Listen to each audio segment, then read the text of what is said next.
Hey friends, it's Laura with Laura B Floss Tube. Welcome or welcome back. I'm so glad you joined me today. So we are continuing our series on the Dutch chocolate quilt, and you may recall if you watched the first two videos that my stepdaughter selected this quilt out of the Perfect 10 quilts by It's So Emma. She's moving into a new house this fall, and so she needs a new quilt for her bed, and this is what we're creating. Now I am doing a few modifications. The pattern in the book has 12 blocks and it finishes around 64 by 84.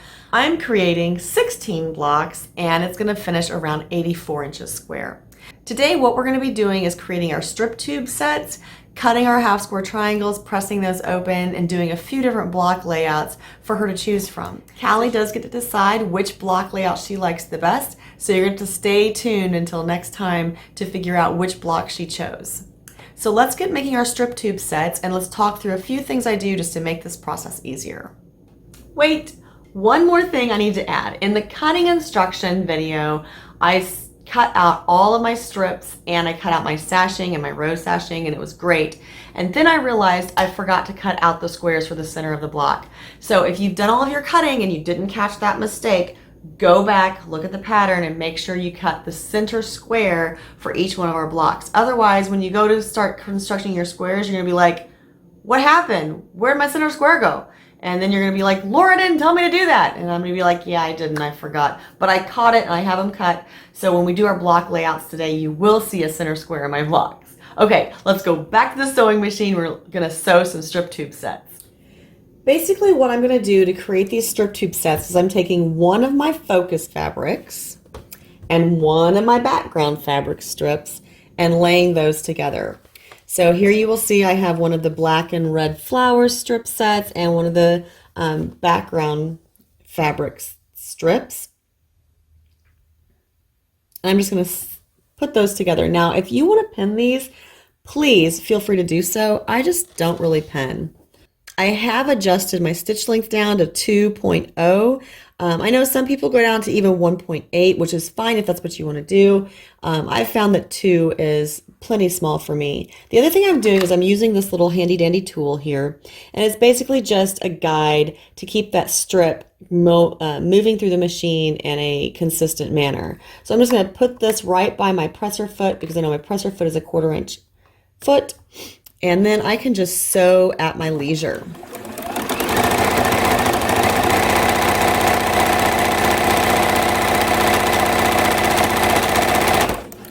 Now you're going to see me stop occasionally and kind of position these strips so they're again aligned on the edge.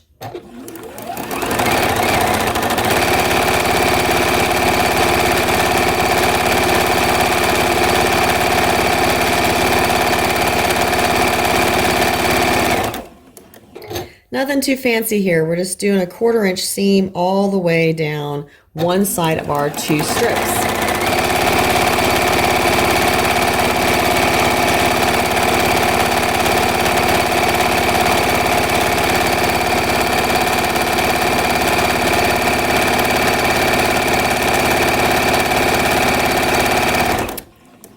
Now at this point you need to make a decision because we are going to be sewing down the other side of this strip as well, but we also have 2 other strips we're going to sew together today just to get some blocks laid out so we can have something for Callie to choose from. So I am actually going to go ahead and do one side of all 3 strip sets, and then I will go back and do the other side of all 3 strip sets. I just find this a little more efficient than stopping right here and flipping this around to do it again.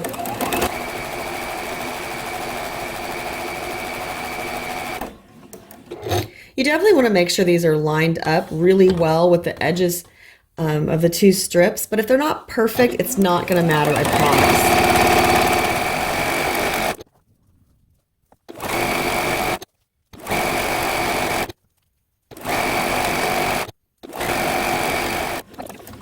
All right, so at this point you do have a choice. You can either cut your thread and do all 3 of these, or you can just go back and grab the 2 that are not right here, flip those around and sew down the other side.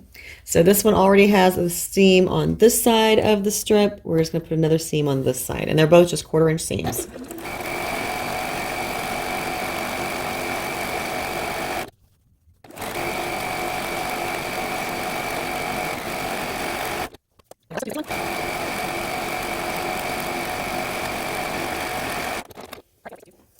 All right, so we have our 3 strip tubes created, and we're going to head over to the cutting mat to cut out our half square triangles.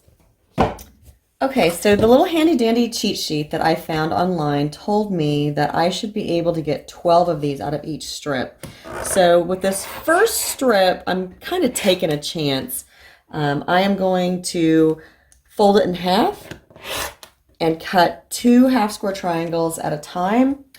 And we're going to hope that when I get to the other end that I have not completely messed up and I will be able to get 12 out of this strip. If I can't fold it in half, I'll have to keep it with a single fold and cut 1 half square triangle at a time, which isn't the end of the world, but this is just a little faster if I can get 2 at a time.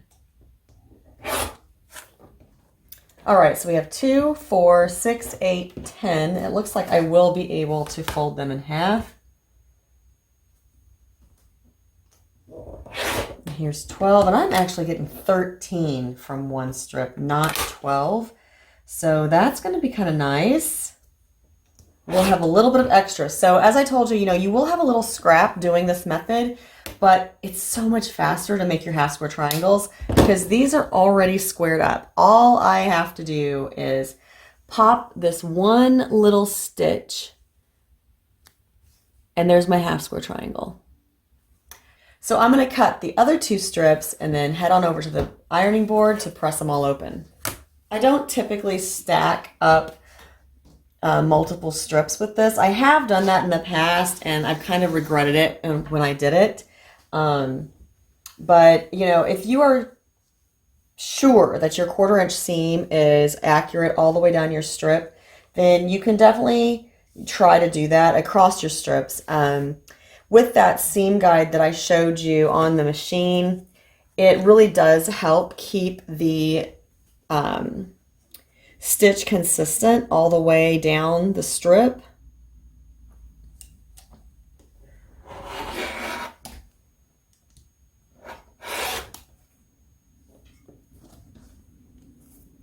So then for the next one, if you haven't used the strip tube ruler before, and again, this is the strip tube ruler by Cozy Quilt Designs.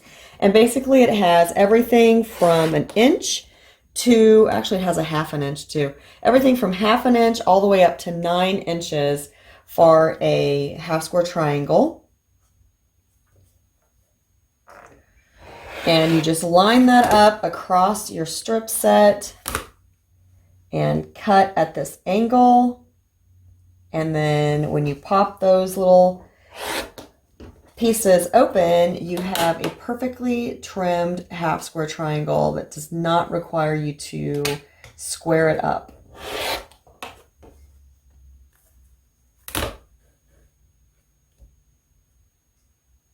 I do try to leave my strip tube set like sitting in one place. I don't like to move it around a lot.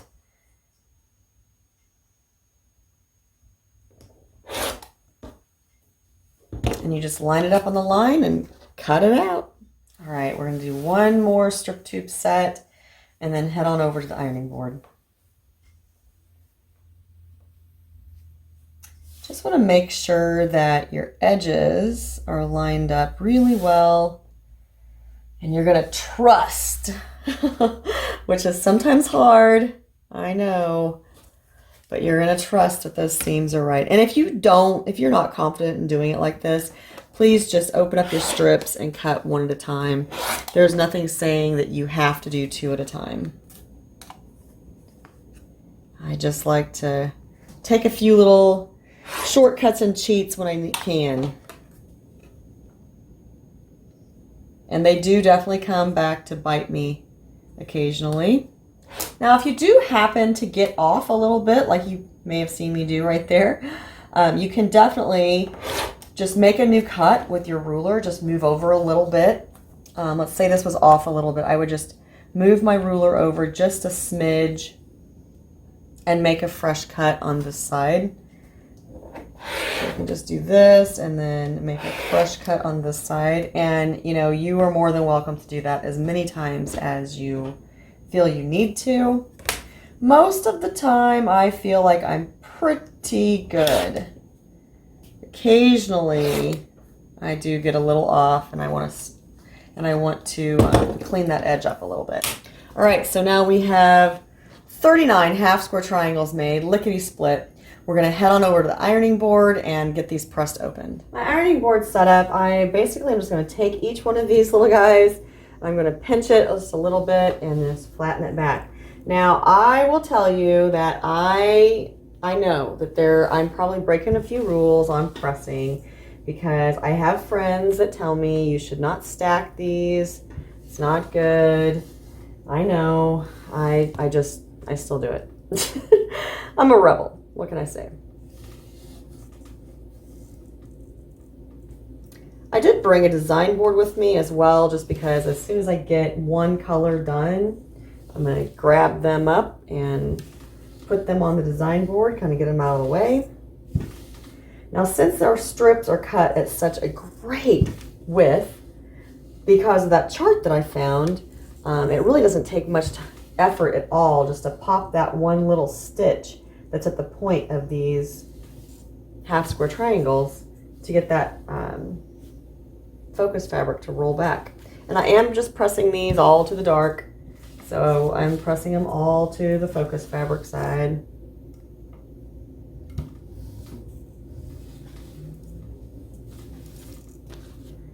Throw those over there. Oh, we have one more. It's trying to be sneaky. Sneaky, sneaky. I'm going to continue pressing, and then we'll meet back up at the design wall. Okay, we're at the design wall. We have all of our half square triangles made for one block, and we have all of them cut and pressed open, and they are ready to go up on the wall. So I'm going to consult the pattern a little bit, and I'm going to lay these out, and then we're going to number them 1, 2, and 3, and we're going to let Callie pick which one she wants in her quilt.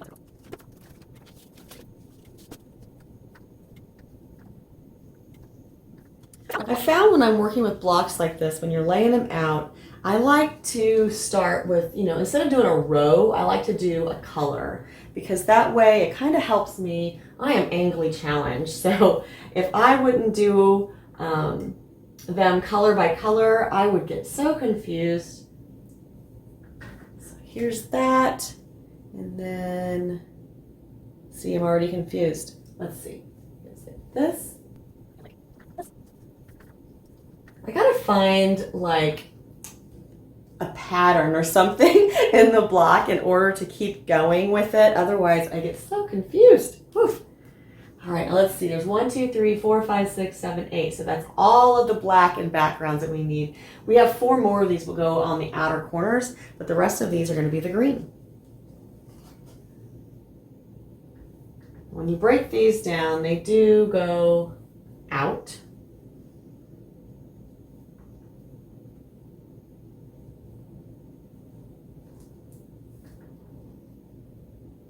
Again, just got to try to get that some kind of a consistent way to look at this block so I can see what's going on with it.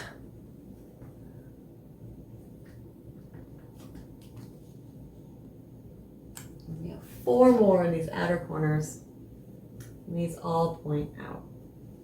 Oh, this one is probably not going to get used because I got it a little too close to the selvage. It's got some white on it, and that's not going to be hidden in the seam. But remember, I'm getting 13 from a strip instead of 12, and I was already going to have a few extras anyway. So if you have a couple along the way that don't get cut right or are in the selvage or something like that, don't worry about it. It'll work out. It'll be fine. Okay, so this is choice number 1. We basically have the gold in the center, and then a ring of black, and then a ring of green. I think we're going to have like 6 choices, because I could just switch the green and the black here and give this block a completely different look. So let's do that really quick, and we'll see where we're at.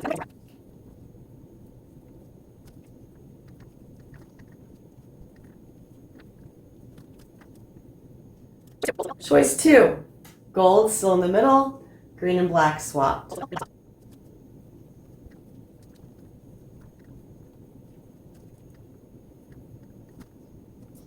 Okay, choice 3. We're gonna get so confused by the time we're done with this.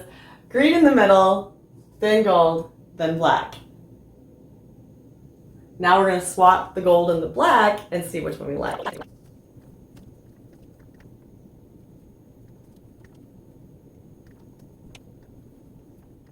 Yep, green, black, gold. Now our final two blocks will be with black in the middle.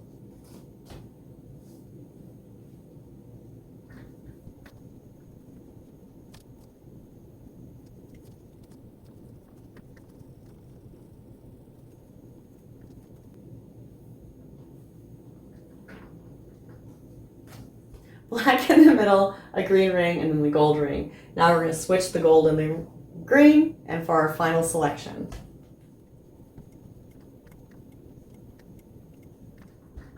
All right, this is our last choice. This is choice 6. All right, so I am so glad that I don't have to decide which one of these blocks will go into the quilt. And I did tell her that if she wanted to do, 2 different variations, we could totally do that too.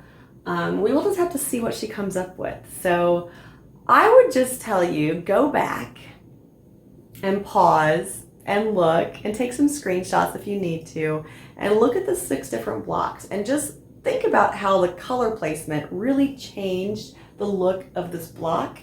I know which one I like the best. It's going to be interesting to see which one Callie likes the best, and I would love to hear from you in the comments below. Which one do you like the best? So stay tuned until next time to see which one Callie chooses for her quilt. Until then, I hope you carve out some time for some crafting. I hope everything you're creating brings you joy. And of course, and as always, happy stitching.